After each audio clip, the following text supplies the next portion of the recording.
LPU ప్లేస్మెంట్ల రికార్డులు సృష్టిస్తోంది. Final year student 2.5 కోట్ల ప్యాకేజ్ పొందుతున్నారు. 1700 మందికి పైగా ఎల్పియు స్టూడెంట్స్ 10 లక్షల నుంచి 2.5 కోట్ల ప్యాకేజెస్ పొందారు. విద్యా విప్లవం ప్రారంభమైంది లవ్లీ ప్రొఫెషనల్ యూనివర్సిటీలో. కూటమి ప్రభుత్వంలో తమకు జరుగుతున్న అన్యాయంపై ఏపీ బీజేపీ నేతలు గలం విప్పారు. కూటమి ప్రభుత్వంలో బీజేపీకి అనుకున్నంత ప్రాధాన్యత దక్కటం లేదని ఆదినారాయణ రెడ్డి అన్నారు. What is this 5%? This is ridiculous అంటూ మండిపడ్డారు విష్ణుకుమార్ రాజు.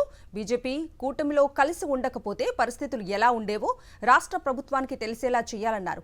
మాట్లాడితే ప్రభుత్వంలో మీది 5% వాటా అంటున్నారని ఆగ్రహం వ్యక్తం చేశారు విష్ణుకుమార్ రాజు. లోకల్ బాడీ ఎన్నికల్లో బీజేపీకి ప్రాధాన్యత పెరగాలన్నారు విష్ణుకుమార్ రాజు. ఇక ఇదే అంశానికి సంబంధించి పూర్తి అప్డేట్స్ అందించడానికి విజయవాడ నుంచి మా ప్రతినిధి అశోక్ లైవ్ లో జాయిన్ అవుతున్నారు. అశోక్,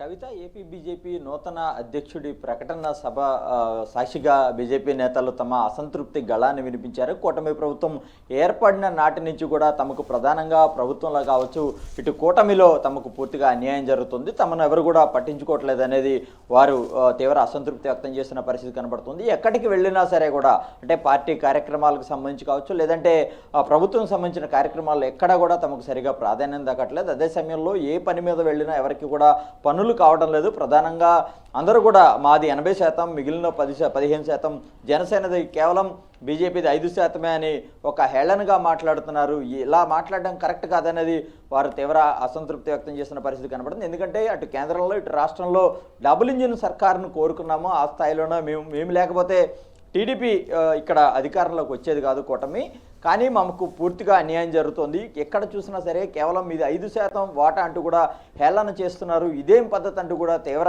ఆగ్రహం వ్యక్తం చేసిన పరిస్థితి కనబడుతుంది. అదే సమయంలో ఎమ్మెల్యే విష్ణుకుమార్ రాజు ఒక మాట చెప్పిన పరిస్థితి, బీజేపీ పార్టీ కలవకపోతే కూటమి ప్రభుత్వం ఎలా ఉండేది అనేది తెలియజేసే ప్రయత్నం అయితే ఈ ప్రభుత్వానికి తెలియజేయాలంటూ కూడా ఒక రకంగా హెచ్చరికలు జారీ చేసిన పరిస్థితి కనబడుతుంది. ఓవరాల్గా ఏపీ బీజేపీ నూతన అధ్యక్షుడి సభ వేదికగా కూటమి ప్రభుత్వానికి బీజేపీ నేతలు ఒక స్ట్రాంగ్ వార్నింగే ఇచ్చారనే చెప్పుకోవచ్చు. ఎక్కడ కూడా తమకు ప్రాధాన్యం దక్కట్లేదు అనేది ప్రధానంగా వారు చెప్తున్న ఆవేదన అనే చెప్పుకోవచ్చు.